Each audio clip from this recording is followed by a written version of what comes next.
Bismillah ar-Rahman ar-Rahim. In the name of Allah, the most beneficent, the merciful. Today we are going to talk about the current crisis that is going on in Iran, which has taken a serious turn and is portrayed by Western media. It is a revolution which has started against the Iranian system of Wilayat al-Faqih. I would like to address this discussion around four common questions that has been raised, and some of my friends have also asked me to talk about this specifically in English. Question number one is that what is the background of this crisis which is going on? Was this intentionally sparked off, or was it a sporadic reaction which later on got capitalized by the Western media? This is an important question. That one incident which took place about the Kurd lady, Mahsa Amini, in which she was caught by the Iranian religious police, cultural police, for not wearing a proper hijab or not wearing hijab at all. And then she was taken into custody for counseling. That's the process where counseling is done. And she somehow passed away in the custody. And this sparked off such a big crisis across the country. The entire Kurdistan region got burnt up completely. Tehran and many other cities, we have seen incidents coming up. And Iranian government had to take serious actions in terms of cutting down internet and imposing curfews in certain areas, and people coming out and protesting and in the favor of the Islamic system. All these things have been happening, and the Western media has been portraying in a very, very negative manner about Iran over here. Here, the fundamental point we have to understand this is that this is not something new which Iran has done. It has been a common practice in Iran to do Amr bil Ma'ruf and Nahy anil Munkar, whereby those people who commit social crimes or publicly do crimes in the public, which can become the means and the basis of sins and crimes in the society, they have to be curtailed by force, which is part of the Islamic system. And this has been done over decades in Saudi Arabia as well and many other Islamic countries. So it's not something new which Iran has been doing. In fact, in Saudi Arabia, many much more harsher ways were adapted to control hijab, or even women being driving. That was also not permitted in Saudi Arabia. But here in Iran, this has been done in a decent manner. But unfortunately, over the last 8 years of Rouhani government, this Amr bil Ma'ruf and Nahy anil Munkar was stopped completely by the Iranian system, and they were not doing it. And now after President Raisi came into power, got elected, they've again started this because the situation has become worse in Iran as far as modesty and hijab was concerned. Hence they wanted to control it, and the control was to stand at public places like railway stations, bus stations, and major squares, where those women who are not properly dressed up, they're not having a proper hijab, or their hairs are completely exposed, or their dress is not modest. The ladies police are there who catch them, who speak to them, and if they resist, they take them, they arrest them, and then counsel them, guide them, and leave them. About this case of Mahsa Amini, who died in custody, a few points need to be understood over here. Point number one is that she was a Kurdish lady. The Kurds are not in favor of Iranian system at all. Majority of the Kurds are anti-Iranian. Some people say that it's a sectarian issue because majority of the Kurds are Ahl Sunnah, but that's not the case, because Kurds are also against Turkey. In the Turkish region, the Kurdistan is there. The Kurds over there are against Turkey as well, which is not a Shia state. It's a Sunni state. So it's the fundamental problem with Kurds is that they are nationalists. They are tribal people. They only believe in themselves, and they want their own sovereignty. They don't accept the Iranian system. The Iraqi system also, they don't accept in Iraq, and they have a separate Kurdish region, separate state over there. It's a state within a state. And also the Kurds are very highly supported by America and by the Western countries because of one more reason, that is the Kurds are not religious people. they don't have any much of religious inclination. You will find a very, very lower segment within the Kurds who are religious. They are very highly modernized, westernized and liberal people. Hence, this is a very good asset within Iran, which West has inside Iran. And Kurdistan region has always been a sensitive region for Iran itself. A lot of infiltration, spying and everything takes place from this region itself.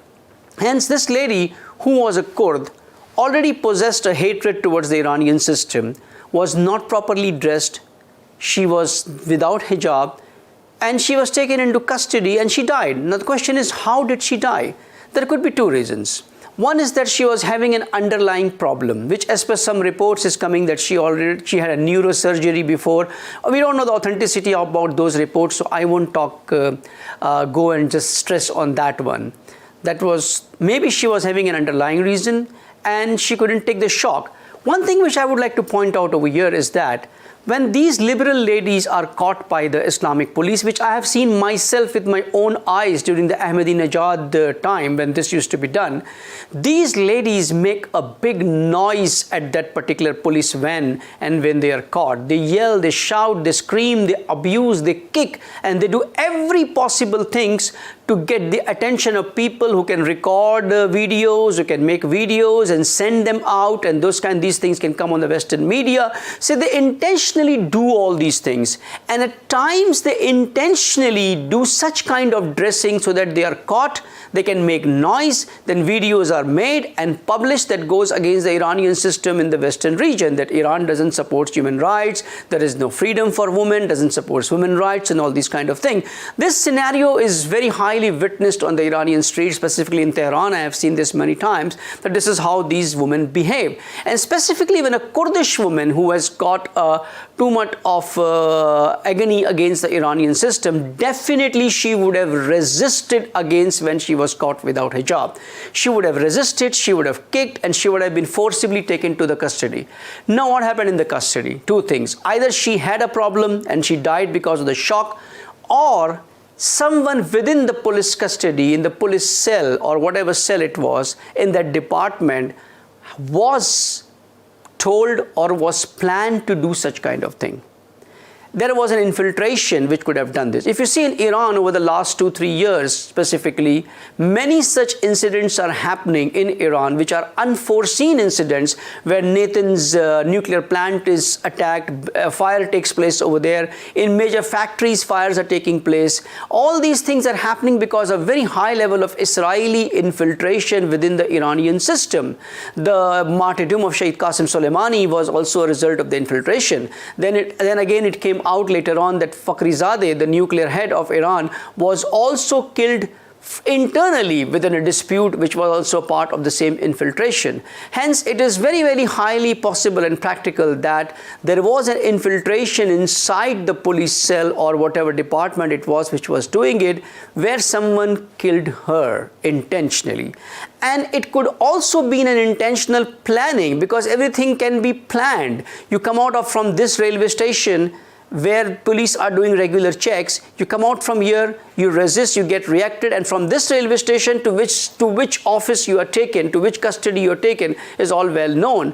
So all these things is very highly possible they were planned. And what concretes and cements this analysis is that the reaction which came immediately. The reaction which came immediately clearly reveals the fact that they were just waiting for a spark, and they sparked off, and immediately everything started. This was not something which should have gone to this level unless there was a preparation done well in advance. So there was a big segment within the Iranian society who were prepared, just like the Green Revolution in 2008, and they have told also this time that this is much more than the Green Revolution. We are not going to get curbed so easily. Okay, so the people were planned, they were given all the communication tools, they had a proper planning on the maps, and when anything sparks off what you need to do, they are taken to Dubai for training. If those who don't know, let me tell them that in the recent past, before the Raisi government itself, all the Iranian companies in Dubai were shut down. Iranians were not allowed to take residence visa. Iranians were not given even visa easily. Iranians bank accounts were closed over there. But now, over last 6 months to a year after Raisi came in, everything restarted. The Iranians can comfortably visit Dubai. They can establish companies. They can open bank accounts. They are getting Iqama. They are getting everything over there. Why? Because this is where they get trained. And those people who go there in Dubai and want to live there and get settled over there, leave Iran, they are mostly anti-Iranian people who do not like the Iranian system, who want to live more of a Western life. They are not religious people. Hence, such kind of preparation has been going on since long. And this cadre of whatever you call them, MKO or whichever group they belong to, they could be from multiple groups, they were trained, they were kept ready for a spark to come. And this spark came and this just went off. And this is the reason. The second question is why the reaction was so heavy. The reaction was so heavy because it was pre-planned. The people who were to react were pre-planned. Now a news came that Starlink, the satellite company, which had sanctions from US to provide satellite services in Iran for data communication, has been given permission by Joe Biden to again launch the service. And Starlink CEO has said that we are going to provide free data services on satellite phones to Iran during this crisis so that information can come out. Such kind of aggression is there from the West, who wants this issue to not subside and somehow result into cracking down or breaking down of the Iranian system, not the Iranian government, but the Iranian system of Wilayat al-Faqih and the Islamic governance which is present over there. The third question is, how is the West supporting the enemies of the Islamic revolution inside? They're supporting in different ways. One, the media. They're creating such a heavy noise on media that everything that is happening in Iran is because of Iran's fault. It's the people who are out, and most of the people are out where it's not most. It's a very, very limited number of people who are doing this protest. Forget about the Kurdistan province. The Kurdistan province has always been anti-Iranian. There are more people over there who are against the Iranian system. Hence, it's a sensitive region already. So we should not make Kurdistan as a reference to assess and judge what is happening in Iran right now. That's a different thing altogether. Apart from that, if you see, there are very, very limited pocketed people who were there. Unfortunately, or due to diplomatic reasons, Iranians acted late over here. When for 8 years in the Rouhani system, when Amr bil Maruf and Nahy anil Munkar was not being done, and when you're starting these things, you should know that this can spark off. This can spark off at any time, and you should have been well prepared to identify those elements who can create sedition in the society, but that was not done by the Iranian systems. And this is a very common problem with Iran. They act late, even though they control things, but they act late and things just become worsen before they act and they try to control it. And this is what has happened right now over here. Hence, it's a completely orchestrated drama which is going on. The Western media, the Western countries, the enemies of Iran, Saudi, and all are aggressively supporting the enemies of the Islamic revolution by providing them media, by providing them data communication, and maybe they're providing them many other resources like money, wealth, and everything to do this and not allow this to subside. And this incident took place right at the time when President Raisi was sitting in the UN General Assembly. And imagine how well it was coordinated. Hence, if you join the dots, you don't see the possibility of this being an accidental event. You see more of this as a possibility being a planned and a well-coordinated event where they got initial success. And Iranian government came under extreme pressure because they were not expecting such kind of things to happen, and this was a big failure from the Iranian side. They were miscalculating the infiltration which has taken place inside Iran over the last few years, specifically in the Rouhani government. Hence, this has happened. But as we always say and we always know, the Supreme Leader Ayatollah Khamenei Damazullah Ali is an expert in managing crisis. He knows the divine ways of managing crisis, and every time Iran has gone into such crisis, which have been more than 40 plus crises after the revolution, this personality has taken the lead and got the nation out of such crisis, and this time also he will control it. So how will the Iranian regime control the situation?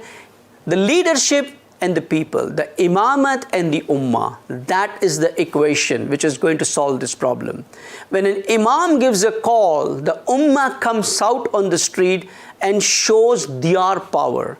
When the slogans of La ilaha illallah and Allahu Akbar and Khamenei Rahbar are raised on the streets of Iran, which is happening now since Friday, where people in support of the Iranian system are coming out, when they are coming out, then definitely these people are more powerful with the power of faith which they have against the infiltrators, and they will be able to control the situation. And the situation is almost under control now. It's just as a matter of precaution that they are controlling certain things. They're not allowing certain things right now, so that the second phase or a second wave does not start over there. And inshallah they will control it as before. And now, as Mr. Raisi has said, that we will take a decisive action, which means we will be taking a strict action against these infiltrators, and that's what needs to be done. You need to impose Islamic punishment on these traitors. Islamic punishment. If Islam says for such kind of people who cause sedition in an Islamic government, if it's a death penalty, it has to be a death penalty. But that has to be done by the nation, by the state, as per their constitution, as per their laws, and they have to take strict action. If they act mercifully, this is not going to subside, and again it will raise its head over there. You see what is happening in the West. In England, there were protests done. In France, there were protests done in front of Iranian embassy. In England, in front of the Islamic Center, the office of the Supreme Leader, Ayatollah Khamenei, the protesters came to protest over there, and there were even conflicts, and 5 policemen got wounded and injured over here. And these were all motivated by the state, by the British government who has done this. They are allowing these people to do such kind of protests against Iran, to create an international hype and an international noise against the Iran, to bring Iran under extreme pressure. So this is what is the situation regarding Mahsa Amini, which is happening over there. And inshallah, we will see whether once again this makr, this deception of the enemies will turn towards them, and they will be defeated. Again, they will be defeated in a very shameful and a disgraceful manner, and this revolution will survive. This is what they want to defeat. They want to bring down the system of Islamic revolution. You see, in these protests, the flags, the posters of Ayatollah Khamenei were burned. Shaykh Qasim Soleimani's posters were burned. All these were done. Why? The issue was about hijab and a lady which was killed by the police. So why are you trying to burn the poster and raise slogans against Ayatollah Khamenei and Shaykh Qasim Soleimani? Because the actual enmity is with the Islamic revolution. It is with the Islamic values. It is with the ideology which is present over there. And the head of the ideology is Ayatollah Khamenei. And this is what they want to end, but it will not end, because it's a promise of Allah subhanahu wa ta'ala that He will give dominance to the people of the faith. And when there is dominance of people of faith in a country, then it is Allah subhanahu wa ta'ala's responsibility and a promise to protect it, and He will protect it by the hands of the faithful only. And that is what is happening right now over there. And inshallah, we will very soon see that this crisis, this sedition, this fitna will be over as before, and these traitors and betrayers and infiltrators would see severe punishment this time. Wassalamu alaikum wa rahmatullahi wa barakatuhu.